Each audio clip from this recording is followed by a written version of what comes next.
It is more difficult to end up in hell than in heaven. You really have to try hard to end up in God's punishment and wrath, in Jahannam. It is easy to go to heaven. Why do we make it seem like it's so difficult? Allah subhanahu wa ta'ala wants to forgive. Allah is merciful and compassionate.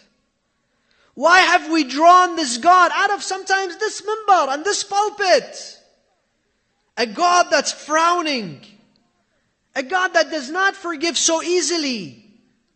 A God that does not forget.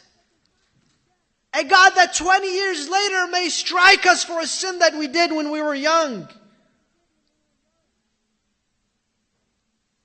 Going to paradise is so difficult. But if you slip once, khalas, habibi, you're in hell. No.